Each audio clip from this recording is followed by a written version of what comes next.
What's going on, good people? Dr. P in the building once again. Welcome to the Self Talk Moment, a podcast that just talks about transparent issues concerning mental health. And I'm your host, Dr. P. Yeah, baby, we in the building. Let me slap a high five on everybody. You too. All right, sometimes that might be a slap in the face, but nah, we're going to do high fives today. All right, so today's topic, I want to jump right into it. We're going to talk about parenting. I've been participating in this fatherhood challenge by an organization called FathersUnitedInc.org, and they have what they call a fatherhood challenge where for 21 days, fathers do 21 push-ups, call out other fathers, and in the spirit of advocacy for active fatherhood. As I've said in some of my videos, that I am a dad of many. I've got 4 of my own, and I also am like standing in the gap fatherly figure for a lot of the youth that I work with through my nonprofit, Achieving Success on Purpose, and even some of my private clients that I have through my clinical practice, self-talk, counseling, and consulting. And, man, not having a good relationship with your father is highly impactful, and it can take you in a multitude of directions. It can take you down to a path of pain and sorrow, or you'll learn how to turn that pain into gain of exponential opportunities. It can be the fuel that motivates you to do well. And we call that resilience at the end of the day, when you turn your pain into gain. Being fatherless,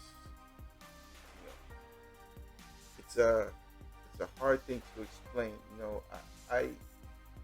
I wasn't raised by my father, and that did a number on me, right?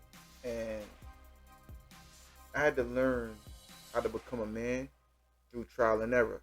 I had to learn from making poor decisions, learn from people that probably weren't the best examples of manhood, and I had to figure it out the best way I knew how. And then when I became a father, that was somewhat more difficult, but the one thing I could say that my dad taught me was, and to some degree, what not to do, and that was to be absent. Do not be absent. Now, how I showed up as a dad at the onset, it probably needed some tutoring and some tutelage and some cultivation, because I didn't know what I didn't know. I just knew that I needed to be present.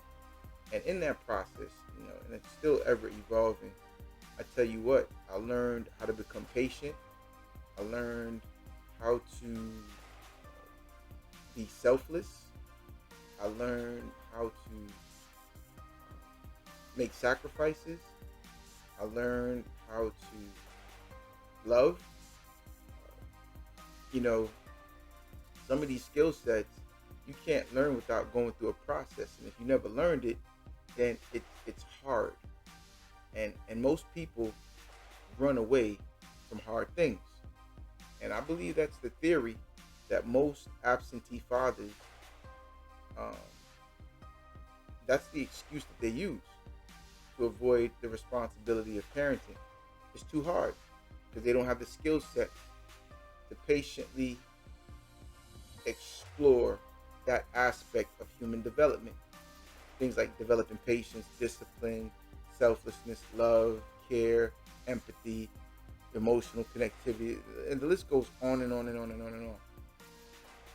And so it becomes real easy to just fall in a bucket of labels that society creates as the status quo, and you just become that, and be okay with it, whatever that looks like. And I'm not interested in status quo. I want to create my status for myself. And I can say that my children taught me how to do that. I learned how to be a parent not because there was a handbook, but I learned to listen to my children. I don't parent the last two the same way I parented the first two. And the first two taught me, like, yo, that approach, which was primarily duplicating what I saw or experienced my mom do and other people that might have been examples to me. And that didn't work. Hell, it didn't work with me, so why am I doing it? But I was doing it because it was familiar. And so once I saw the results of that approach, hell, I didn't do well in school, even though I was pretty intelligent and smart. I didn't do well. I got left back twice in the 10th grade. I had challenges in school behaviorally because I couldn't focus. I was too caught up in survival mode, too caught up in the insecurities of not having the guidance that I always wanted. And it's not that, it's not solely the guidance fault as much as it is my desire to have the guidance that created the fault, right? So if I was a kid that, made up in my mind, screw it, I don't need no guidance, I got it on my own, probably wouldn't have been an issue. But I was the kid that wanted the guidance. Even though I didn't have it, I still wanted it. And as a result of that desire to want, it created distractions for me to be able to focus in school. Does that make sense? And so I'm being totally transparent in this self-talk moment so that I can give you some perspective on a type of individual that evolves out of fatherlessness. Now, today, I'm being intentional about the relationship that I have with my pops. I might call him now and again and say what's up to him and whatnot. Because, really, he's not a bad dude. He's a cool dude. And, like, anybody that meets him knows that he's a cool dude. And, like, he's funny and he chill. But he just wasn't an available parent. And, I think, when it comes to kids, some of the men roll the dice and assume that, this kid falls in a ditch, the kid will figure out how to get himself out of the ditch. And that can be challenging for some and bring the best out of them, or it can be traumatizing.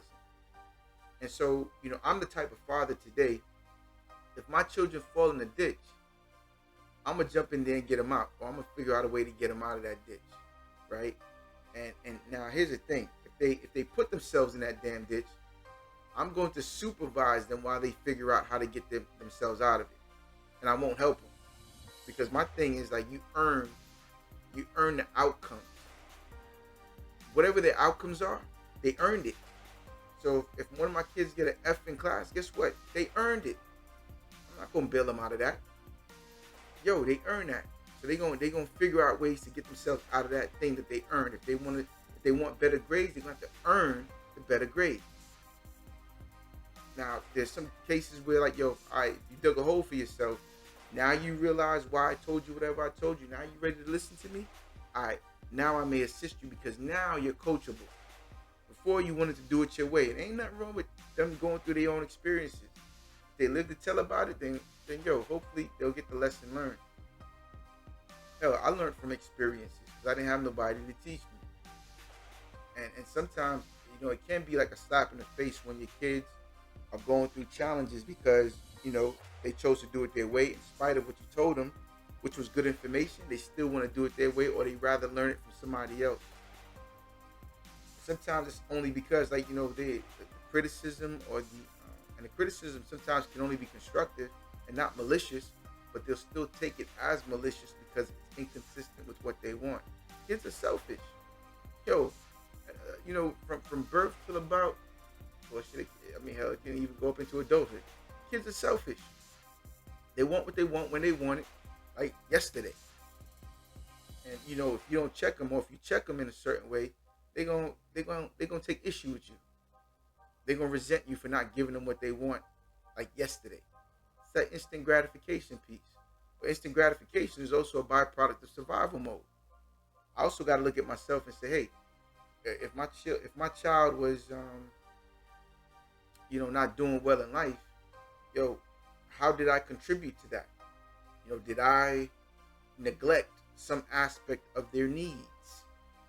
and their wants as it relates to social emotional development or emotional social support. Was Did I neglect any of that because of my own stuff? Whatever's normal to me might be painful to somebody else. Whatever helps me might hurt somebody else. And so if I wasn't privy to that, or if I wasn't aware of that, I could be doing harm without even realizing it. I could become my child's first bully. And I think technically my first two, I was their bully because I didn't know no better. And as embarrassing as that shit is to say, today I know way more than I did yesterday. This wisdom that I got, man. They say if you live on a planet long enough, you're gonna learn something. And I tell you what, these experiences that I've been through in life, this trial and error stuff, I've learned a lot. I've earned these gray hairs, I should say. I've earned them heavily through academia and just street and just hard knocks. Taught me a lot. So I have a lot of wisdom that I impart to people that, need guides. The guide that I never had. I've always had this saying that, you should be the person that you needed when I became the person that I needed when I was younger. And as a result, now I use that version of me to help others who are also seeking that individual to be a guide for them. That's why I'm so effective at working with youth. Because I understand the struggles that come with that stage of life. Especially when you're trying to get it on your own. The hardships that you got to go through that, dang, it ain't easy. It ain't easy doing it by yourself. Especially when you're in survival mode. Insecure about what's going to happen next. Not sure about what's going to happen next. Or not having the self-worth and the self-esteem and the value to be able to live off of. Sometimes, that the damage done by an absentee parent creates a self-worth or a complex, a self-esteem issue, a low self-esteem issue that now forces us to rely upon the environment to validate us. So our value system ain't even high enough for us to be able to value ourselves. I like to use this metaphor as it relates to values. And it comes from like the notion, like if you go to a store, right? And I was never a sneakerhead, yo. I was always Timberland boots, all flavors, the Chuckers, the suede, the beef and broccoli. I had them all, man. Coming from New York, it was just straight Timbs everywhere I went, baggy jeans. And so you go to the store, for some sneakers today. Now what? You're gonna spend a good $150 something plus, for a more popular pair that's gets the marketing behind it. $400 plus for a pair of shoes, right? Now, if I go to the store and I'm talking about, I want to buy them Jordans for whatever they cost, right? $400. I tell the clerk, like, yo, let me get them Jordans right there for $400. Let me get them for $40. What the clerk gonna say to me? He gonna say, or she gonna say, I'm bugging. Like, yo, nah, you ain't getting these for $40. They for $100. Yo, if you ain't got the bread, you need to go to another store that got your $40 budget. You feel me? And so they're not gonna sell me them shoes. They're not gonna discount the value of those shoes just for me, who got a budget that doesn't align with the value of the shoes. So the next customer. But there is a customer. There are a lot of customers that can afford $400 pair of sneakers and then some. And so that's who them shoes are for. Someone who can afford them, right? Because the person that can afford them shoes will take better care of those shoes than the person who can't afford them. It looks different. The tax bracket, the more money you make, makes life look different. It's crazy, man, because the more money you make, the more expensive things become. But that's no big deal because you can afford it because you make more money. Versus a person who ain't got it is going to say, man, yeah, that's too much. And then they get conditioned to assume that everything is too much. And guess what happens? That cycle of poverty begins. They get used to it if they're not aware. I'll never forget the day I was talking to my wife some years ago about like, yo, man, we got bills, we got this, these expenses. Yo, we ain't got enough money. And this is, I think, when I first started entrepreneurship. And I remember being pissed off at her response to me. Like, how dare her? And I wanted to cuss her out. She says, well, listen, if we ain't got enough money for bills, well, you need to make more money. I said, what? And I said, wait a minute. After I sat with that for a little bit, I was like, you know what? You might be right. You might be right. Make more money. Making more money to cover these bills makes more sense. And so you better believe it triggered a growth spurt in my thinking. That I'm not bound to a limitation of poverty from my past. I can actually create something different. And so I stay active, highly active with creating something different. So going back to my original metaphor, what got us here, this is the thing. If that clerk were to sell me those $400 shoes for $40, how much of a discount did he give me or she give me? About $360 worth of a discount. So I got a $400 pair of sneakers for $40. Who wins in that exchange? Obviously me, because I got the discount, and the clerk or the store loses out. This is exactly what happens when we let somebody else discount our value. We lose out and they gain. This is what happens when we come from a childhood experience with absent parents. And again, absent parents could be they were never there physically or emotionally or socially, or they were there physically but not emotionally or socially available. There are two types of absences. And these things both impact a child significantly, especially girls, because so much of their value stems from the connection they have with their father. And it puts them in a predicament to chase after whoever will give them the attention that daddy never gave them. And it's always a fantasy of, I wonder if this is the kind of attention my daddy would have gave me. And Lord, don't let the potentially toxic man that they run into, because hurt people attract hurt people, say all the right things that he wished was said to him. And he's saying that now to her. She eats right out of his hands, and then you got two broken cookies making crumbs. Yeah, I heard that in one of the NA rooms one time, man. I fell out. It was so well stated. Two broken cookies, two toxic people coming together, making a mess. Two broken cookies, making crumbs. So we are living in a world where there's a lot of hurt. A lot of hurt, man. And people hide that hurt behind a smile. They wear the mask. So not only are they hurt, but now the pain of the hurt is connected to a fear of embarrassment or a fear of shame, because I don't want nobody to know I got this problem. So now I dress up and I make up and I act like I'm better than what I really am. Act like I'm unfazed or I'm unbothered. And that requires energy and management. So I'm walking around depressed, and then I'm managing this depression with a smile, which is creating a horrific war, a horrific silent suffering that becomes shameful to talk about, because, man, I done committed now. I can't go back on it. I can't tell you how many strong men I've witnessed break down in my counseling sessions. Powerful men that have been hampered or hindered by their own pain.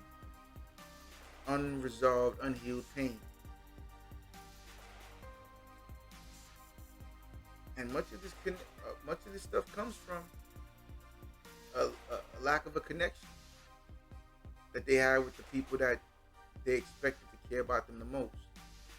So guess what? They become callous, they become numb, They become emotionally detached or emotionally unavailable because that is a coping mechanism that protects them.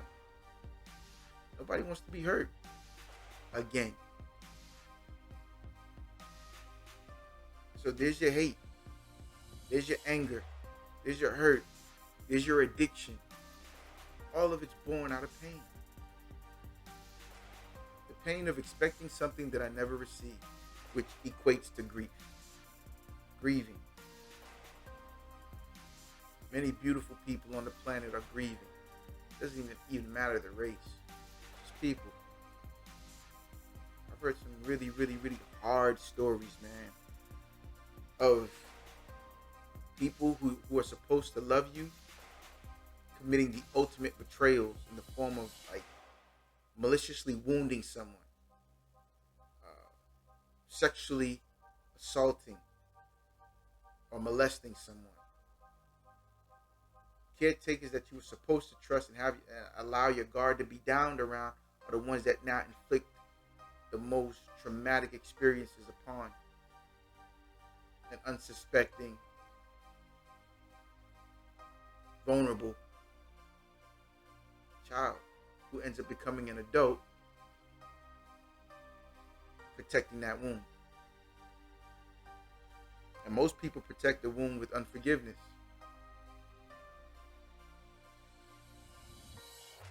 Presuming that if I forgive, then I let them off the hook. You on the hook. If you have unforgiveness in your heart, you've locked yourself in a turtle shell. Safe, but you're stuck. Yeah, you can be protected by holding on to that forgiveness, but what are you missing out on while you're in that shell? How much progress are you not making while you're stuck in that shell? While you're holding on to that forgiveness, how much stuff are you not able to grab as a result of your hands being preoccupied metaphorically with the grip on unforgiveness?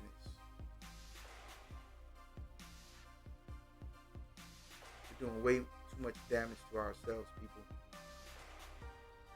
And it doesn't have to be so.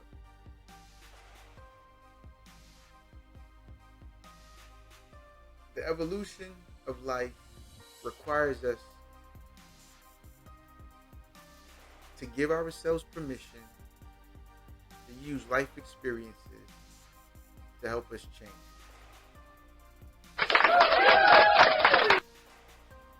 Life experiences that we go through, we can take a multitude of things from that life experience. The ideal thing, if you lived through it, that means it was never designed to kill you, so you can take the learning lesson from it so that you can live wiser.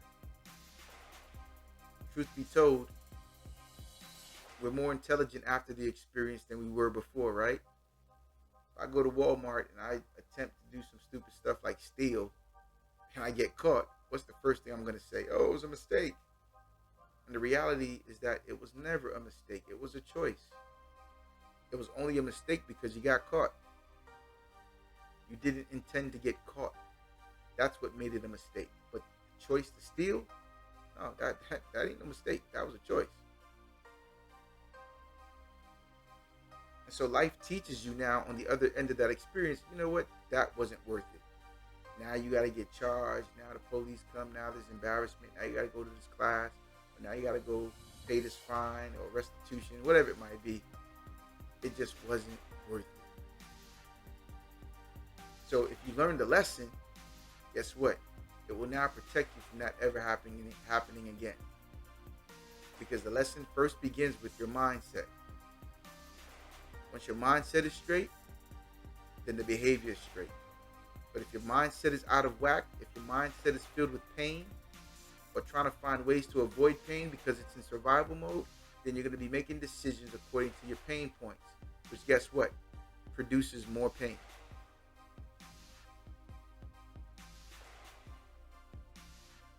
So healing is of the utmost importance, and healing emotional wound begins with forgiveness of yourself, of other people, and it's a process that begins with your mind.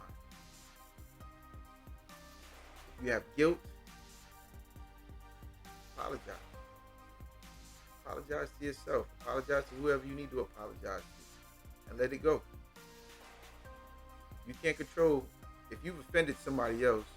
If you're a dad, if you're one of those fathers who created fatherlessness for your child, the best thing you can do for that child is apologize.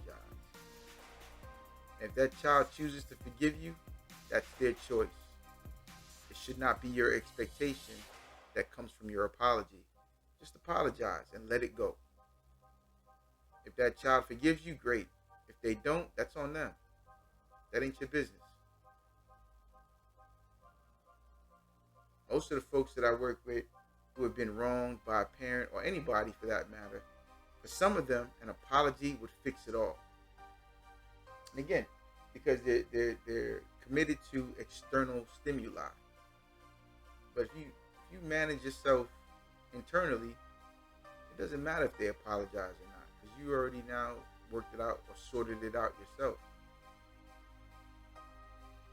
But if you have guilt, it's your responsibility to alleviate that guilt. Apologize to whoever you need to make things right, as they say, and then let it be.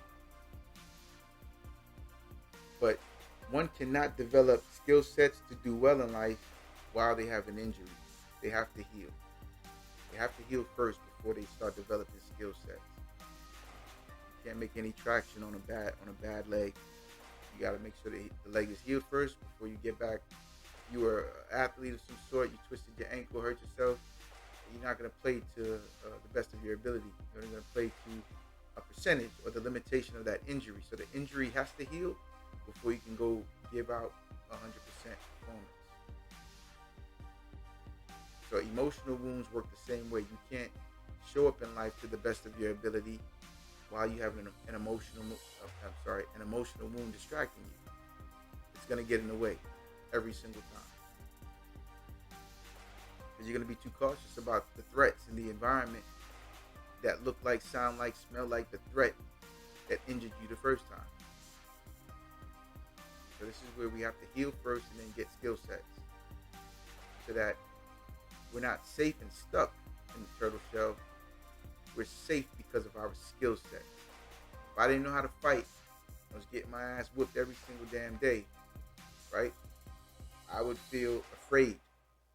And as a result of wherever the guys are that are whipping my butt, I would avoid them, or I would stay still until they passed, or whatever it might be. But if I develop skill sets, if I develop the skill sets of fighting, guess what? I can go wherever the hell I want now. Let them dudes run up on me if they want. This is going to be one hell of a damn scrap that they will not forget. I bet you after this fight, they're going to stop once I put these moves on them.